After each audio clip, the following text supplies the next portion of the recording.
Olá, eu sou o Frank com você e nesse vídeo aqui do Mestre Academy eu vou mostrar para você uma ideia para você otimizar o seu site combinando aí os dados de Google Analytics com o Google Search Console ou o Search Console para o Analytics.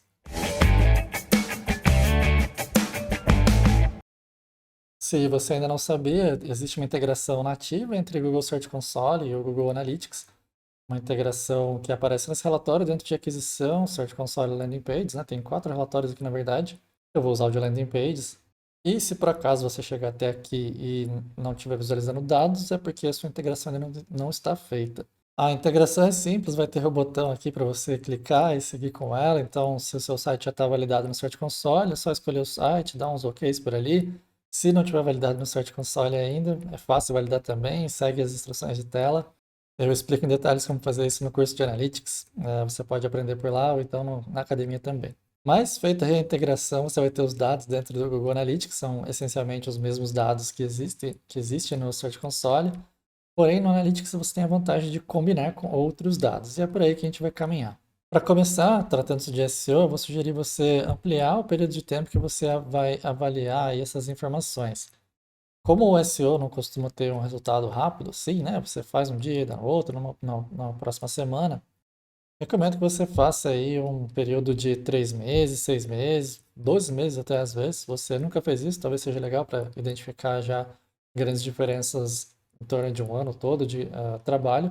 Se não, 3 meses, 6 meses, mas um período relevante dessa forma. E outro ponto importante também é você colocar um comparativo para você ter então a noção de que determinadas páginas do site podem ter subido ou caído, em especial identificar as páginas que caíram em algum sentido para trabalhar com elas de novo.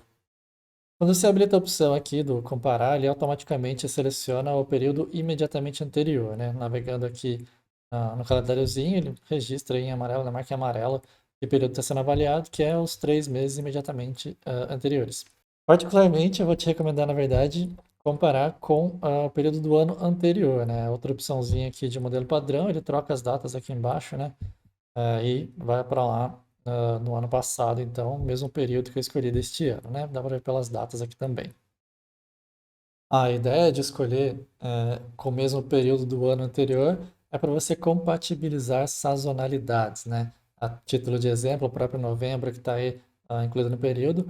Novembro é um momento de Black Friday, então ele é um momento diferente, pode ser um momento diferente se você engaja na ação, né?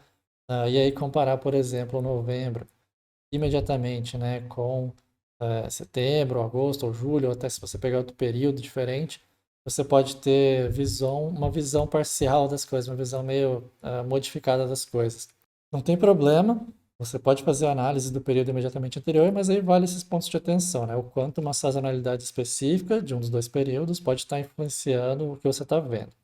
Para minimizar esse efeito, comparar com o ano anterior, né, o mesmo período de um ano anterior, pode ser mais relevante para essa análise. Mas se os conteúdos envolvidos que você está avaliando não têm esse efeito da sazonalidade, não tem problema também comparar com o período imediatamente anterior e dar um efeito melhor sobre a continuidade do trabalho de SEO, né? Pode fazer um pouco mais de sentido também. Então, de recomendação inicial, mesmo período do ano anterior, mas você pode complementar essa análise com o período imediatamente anterior. E aí, basta mandar aplicar, né, para ele comparar os períodos e reformular o gráfico e principalmente a tabela, que é para onde a gente vai. Partindo para a tabela, né, as 4 primeiras métricas aqui da tabela, impressões, cliques, CTR e a posição média, o average position, são as métricas que vêm do Google Search Console para o Analytics e aí as métricas complementares do próprio Analytics. Junto então, né, das landing pages aí das páginas. O relatório vem ordenado pelas impressões, né? A coluna aqui é da primeira métrica, mas eu recomendo que você troque pelo menos para o clique, ordenação pelo clique, e aí você procura, né, na listagem os cliques que estejam então com um percentual negativo, né? Significando que dentro desse novo período, né, do período mais recente que você está visualizando, a respectiva página teve menor percentual de visualização, de cliques. Porém, também uma outra recomendação que eu tenho para você é utilizar o filtro aqui em cima. Eu vou utilizar o filtro para pegar as minhas páginas de blog. E especialmente se você tiver um site maior, né, fazer isso por categoria. Então, digita a categoria, vai filtrando aí por conteúdos específicos, às vezes até por palavra-chave, né? Se eu digitar SEO aqui, todas as minhas URLs com SEO, tem a ver com SEO, então eu otimizo aí mais esse segmento de SEO dentro dos meus conteúdos. Ou vai por categoria mesmo. Eu usei a expressão irregular aqui para facilitar a minha vida, mas essencialmente digita a palavra mesmo que você quiser, que seja contida nas URLs do site, e aí você vai por elas. Fazendo o trabalho segmentado, especialmente, né, para um site maior, pode ser um caminho melhor para você, né? Selecione as categorias mais relevantes do site, ou que sofreram mais, que você já percebeu que deveriam estar com um resultado mais acentuado aí nos últimos meses, e aí você vai por elas primeiro. Ou deixa sem filtro também e vai no geral. Eu vou fazer com filtro. E então, com base nos cliques, né, você identifica aqueles que têm os percentuais altos e negativos, né? Então, as que perderam muito ao longo do tempo. Ou, aproveitando que você está no Analytics, você tem um complemento de métricas para avaliar ou até usar de forma independente. Cliques e posição média são métricas boas aí para você trabalhar em termos de Search Console.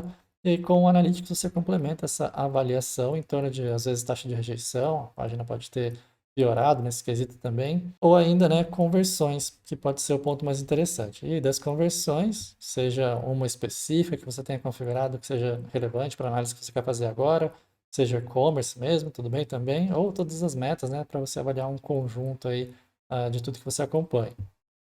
Vou deixar aqui todas as metas, por exemplo. E nesse caso, né, trocar então pela ordenação de metas de conversões. Ou se você estiver usando e-commerce, pode ordenar por transações ou por receita também para ajudar nessa visualização de páginas relevantes, porém não com base em cliques ou posicionamento, mas com base em métricas um pouco mais qualitativas, um pouco mais de negócio, né, como por exemplo as conversões. E aí, de forma similar, você procura, então, entre as páginas listadas, aquelas que eventualmente tenham tido aí números mais baixos em relação ao período anterior, né, ao período de comparação. Curiosamente, essa página da discrepância aqui, ela também aparece com a queda de conversão. Então, combinando essas duas informações, né, ela está com uma queda de cliques, teve uma melhora de posicionamento, se você perceber, né, de 24 para 23, a posição média, e teve aí uma baixa das conversões, né, de 9 para 1. Então, realmente, essa página, dentro do meu contexto, foi uma que perdeu muito presença e relevância e resultados que ela podia trazer. Uma informação curiosa para você acompanhar também nesse sentido dá para observar também que ela teve uma queda de impressões, porém, ela está mais ou menos no mesmo CTR, né, está bem parecido, e um leve aumento na posição média que o Google lista essa página. Esse contexto todo aqui aponta que realmente não houve um problema exatamente com a página, né, com uma queda de rankings acentuada, algo do tipo, já que o posicionamento está muito similar e o CTR está muito similar. Quem baixou foram as impressões, que não é algo que dá para controlar exatamente, e aí os cliques baixaram por consequência disso também. As conversões baixaram talvez um pouco além da conta do que é o menor volume de impressões. Mas dentro desse cenário tem uma métrica isolada aqui que dá para fazer essa página trazer resultados, né? Que é realmente subir nos rankings. Apesar da queda, né, de conversões não ter sido muito compatível com a queda aqui, com a variação de posicionamento, CTR e tal, com a queda de cliques principalmente, ou ainda de sessões, foi uma queda muito relevante, né, de 9 para 1, então posso fazer uma otimização nessa página para buscar isso de volta. E aí, para dar um primeiro passo em termos de otimização, quando você identificar uma página, né, que você vai trabalhar, clica nela.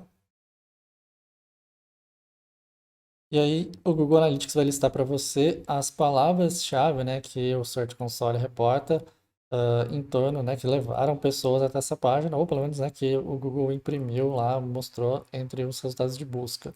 Para palavras-chave, como é tradicional já há bastante tempo, né, o Analytics não dá aí os detalhamentos de métricas dele mesmo, né, sessões, conversão e tal. Então, resta por aqui mesmo analisar com base nos cliques, na posição média, impressão e tal, tanto quanto avaliar, né, as palavras aí que possam estar envolvidas nessas variações. Por exemplo, eu tenho aqui a minha quarta listada, né, o que significa discrepância, e tanto não é o que a minha página responde, quanto também não tem nada a ver com o que eu estou oferecendo pela página. Então, supondo, né, que aqui tivesse caído as impressões, caído os rankings e tal, não faria diferença. É uma palavra que impacta aí o meu trabalho, o negócio, o andamento da coisa. Porém, né, outras palavras aí que eventualmente tenham a ver com o interesse, com o assunto e tudo mais, aí vale a pena ficar de olho em impressões, cliques e tal. E aí você volta para sua listagem de páginas e página a página que você identificar as respectivas quedas, né? Ou pelo combinado de métricas, né? Ah, quanto foi a queda, se houve queda, né, de conversões, de receita, comparado com cliques ou visitas mesmo. E aí você tem a sua base de identificar páginas que dentro desse determinado período que você está avaliando tiveram uma performance mais baixa que no período anterior, e identificar então esses caminhos aí por onde fazer a sua otimização. E identificadas essas páginas, né, aí você organiza para a sua reotimização de conteúdo até. Quais são as palavras que importam para aquela página e trabalha, né, analisa a página para descobrir quais são os pontos que você pode alterar em torno dela. Ah, se vai ser uma alteração de título, né, uma otimização de título, se vai ser uma otimização do próprio conteúdo, uma atualização do conteúdo, pesquisa, né, pelas palavras que você identificou relevantes para aquela página, pesquisa no Google, vê quem está aparecendo, quais são os concorrentes, e o que é que de conteúdo eles podem ter a mais de diferente que o Google priorizou. Você usa as ferramentas de análise de backlinks, né? Avalia também os backlinks que eventualmente os seus concorrentes, né, as páginas concorrentes tenham e que possa estar fazendo diferença em relação à sua própria página, ter perdido aí de repente o ranking, perdido uma preferência aí nos resultados do Google. Essa é uma forma bastante prática de você conseguir fazer então um combinado de dados entre Search Console e Analytics para buscar aí as páginas que não estão indo tão bem e fazer uma otimização aí do seu site em torno disso. Se você está até aqui comigo, espero que você tenha gostado então do vídeo, da ideia aí que eu passei para você. Se você gostou, deixa o seu curtir aí no vídeo aí para mim. Comenta alguma coisa se você tiver alguma dúvida, precisar de alguma ajuda extra em relação a essas ideias. Se você não segue o canal, né, aproveita para se inscrever no canal, ativa as notificações para receber sempre os novos vídeos. Está vindo mais coisa por aí.